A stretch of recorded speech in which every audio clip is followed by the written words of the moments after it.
आध्यात्मिक कहानियां। नमस्कार दोस्तों, स्वागत है आप सभी का एक बार फिर से आपके अपने पसंदीदा YouTube चैनल आध्यात्मिक कहानियों में। दोस्तों, आज की इस वीडियो में हम बात करने वाले हैं एक ऐसी कहानी जो कि महाभारत से है। जी हाँ, पांडवों की तीर्थ यात्रा। कहानी शुरू करते हैं।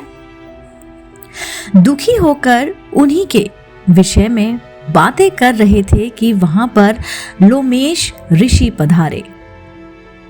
धर्मराज युधिष्ठिर ने उनका यथोचित आदर सत्कार करके उच्चासन प्रदान किया। लोमेश ऋषि बोले, हे पांडवगण, आप लोग अर्जुन की चिंता छोड़ दीजिए। मैं सभी देवराज इंद्र की नगरी अमरावती से आ रहा हूं। अर्जुन वहां पर सुखपूर्वक निवास कर रहे हैं। उन्होंने भगवान शिव एवं अन्य देवताओं की कृपा से दिव्य तथा अलौकिक अस्त्र और शस्त्र तथा चित्रसेन से नृत्य संगीत कला की शिक्षा भी प्राप्त कर लिया है। वे अब निवात और कवच नामक असुरों का वध करके ही यहाँ आएंगे। देवराज इंद्र ने आपके लिए यह संदेश भेजा है कि आप पांडवगण अब तीर्थ यात्रा करके अपने आत्मबल से वृद्धि करें। देवराज इंद्र के लिए गए संदेश के अनुसार युधिष्ठिर अपने भाइयों पुरोहित धौम, लोमेश ऋषि आदि को साथ लेकर तीर्थ यात्रा के लिए चल पड़े। वे लोग नेमिशरण, कन्या तीर्थ, अश्व तीर्थ, गौ तीर्थ आदि में दर्शन स्नान आदि करते हुए अगस्त ऋषि के आश्रम में आ पहुंचे। लोमेश ऋषि ने उस आश्रम की प्रशंसा करते हुए बताया, हे धर्मराज, यह अगस्त मुनि एवं उनकी धर्मात्मा पत्नी लोपामुद्रा की पवित्र तपस्स्थली है। एक बार अगस्त मुनि यहाँ घूमते हुए पहुंचे तो उन्होंने एक गड्ढे में अपने पूर्वजों को उल्टे लटकते हुए देखा। अगस्त मुनि ने द्वारा उनके इस प्रकार से लटकने का कारण पूछने पर पूर्वजों ने बताया कि हे पुत्र, तुम्हारे निसंतान होने के कारण हमें ये नरक कुंडल मिला है। इसलिए शीघ्र अपना विवाह कर पुत्र उत्पन्न करो, जिससे हमारा उद्धार हो सके। पितृगणों की बातों से दुखी होकर अगस्त एक सुयोग पत्नी की खोज में निकले और विदर्भ देश की राजकुमारी लोपामुद्रा से विवाह कर लिया। जब अगस्त मुनि ने लोपामुद्रा के सौंदर्य पर मुग्ध होकर पुत्र उत्पत्ति की अभिलाषा से उसे अपने पास आने के लिए कहा तो लोपामुद्रा बोली कि हे स्वामी, मैं राजकुमारी हूँ, इसलिए आपका मेरे साथ समागम भी राजोचित ढंग से होना चाहिए। पहले आप धन की व्यवस्था करके मेरे और स्वयं के लिए सुंदर वस्त्र तथा स्वर्ण भूषण लेकर आइए। अपनी पत्नी की वाणी से प्रभावित होकर अगस्त मुनि धन मांगने के लिए राजा ध्रुवदर्वा, विश्व तथा इक्ष्वाकु वंशी त्रिदाशु के पास गए, किंतु सभी राजाओं का कोष खाली होने के कारण उन राजाओं से क्षमा प्रार्थना करते हुए उन्होंने अगस्त मुनि को धन देने में असमर्था प्रकट कर दिया। निराश होकर अगस्त मुनि इल्वम नामक देव के पास पहुंचे। वो एक दैत्य था। इल्व दैत्य ने प्रसन्नता के साथ उन्हें मुंह मांगा धन प्रदान किया। धन प्राप्त करके अगस्त मुनि ने अपनी पत्नी की इच्छा पूर्ति के लिए जो उन्होंने मांग की थी उसको पूरी की और दृढ़शस्तु नामक पुत्र भी उत्पन्न किया। कालांतर में यह तीर्थ स्थान अगस्त आश्रम के नाम से प्रसिद्ध हुआ।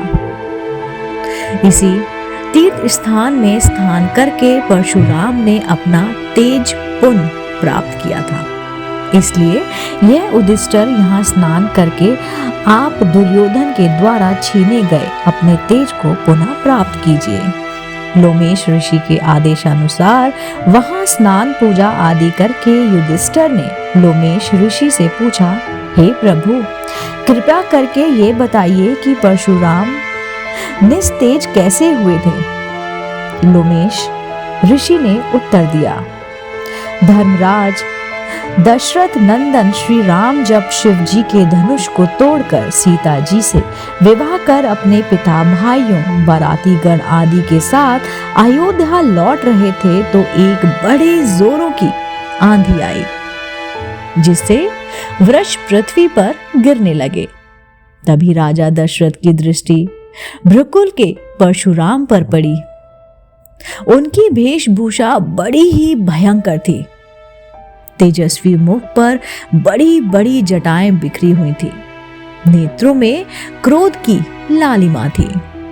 कंधे पर कठोर फरसा और हाथों में धनुष बाण थे। ऋषियों ने आगे बढ़कर उनका स्वागत किया और स्वागत को स्वीकार करके वे श्री रामचंद्र जी से बोले, दशरथ नंदन राम, हमें ज्ञात हुआ है कि तुम बड़े पराक्रमी हो और तुमने शिव जी के धनुष को भी तोड़ डाला है, और तो और उसे तोड़कर तुमने अपूर्व ख्याति प्राप्त की है। मैं तुम्हारे लिए एक अच्छा धनुष लाया हूं। यह धनुष साधारण नहीं है, जमदग्नि कुमार परशुराम का है।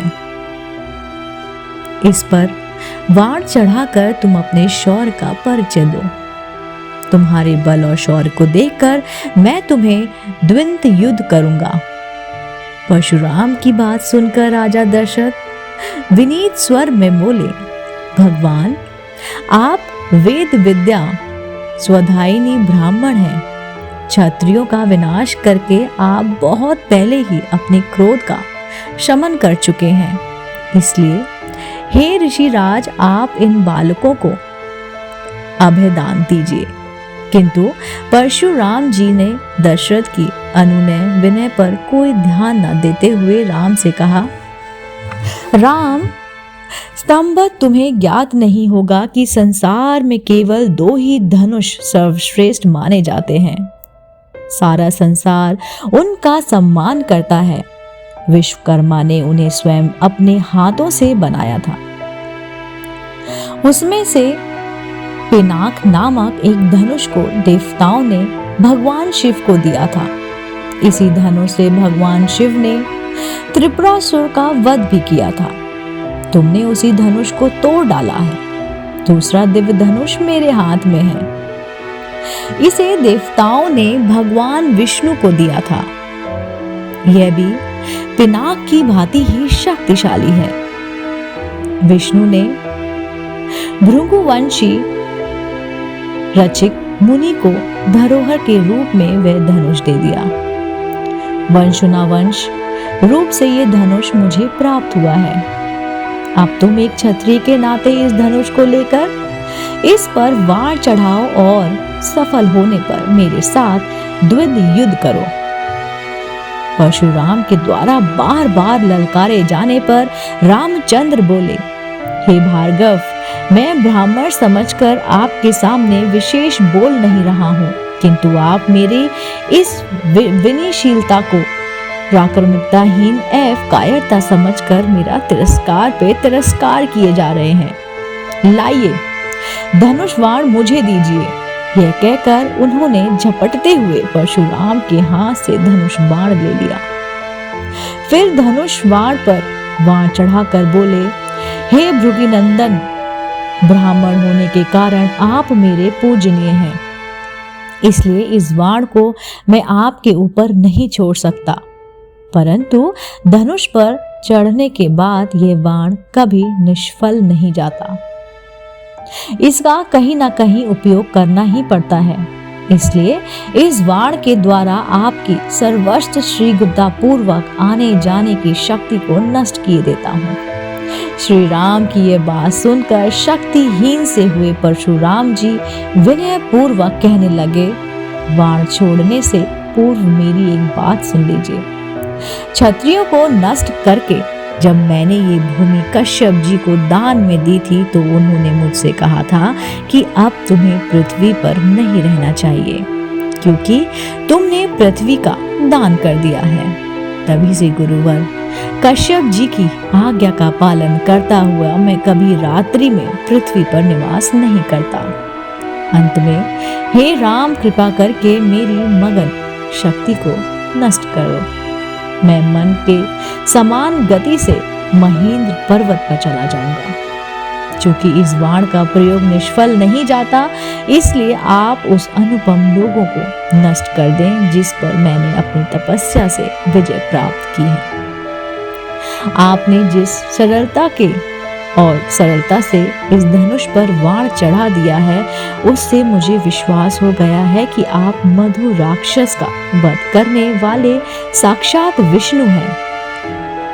परशुराम की प्रार्थना को स्वीकार करके राम ने बाण छोड़कर उनके द्वारा तपस्या के बल पर अर्जित किए गए समस्त पुण्य लोगों को नष्ट कर दिया और इससे परशुराम जी निस्तेज हो गए। फिर परशुराम जी तपस्या करने के लिए महेंद्र पर्वत चले गए। वहां उपस्थित सभी ऋषि मुनियों सहित राजा दशरथ ने रामचंद्र जी की भूरी भूरी प्रशंसा की। दोस्तों, उम्मीद करती हूँ आपको ये कहानी पांडवों की तीर्थ यात्रा बेहद पसंद आई होगी। अगर आप ऐसी ही रोचक कहानियां, पौराणिक कहानियां सुनना चाहते हैं तो आप मेरे चैनल आध्यात्मिक कहानियों को तुरंत लाइक कीजिए, शेयर कीजिए, सब्सक्राइब करना बिल्कुल ना भूलिए। ये बेल आइकन जरूर प्रेस कीजिए जिससे मेरे द्वारा अपलोड की गई ऐसी ही रोचक और धार्मिक कहानियां आप तक पहुंचती रहे। आप देख रहे थे आपका अपना पसंदीदा YouTube चैनल आध्यात्मिक कहानियां।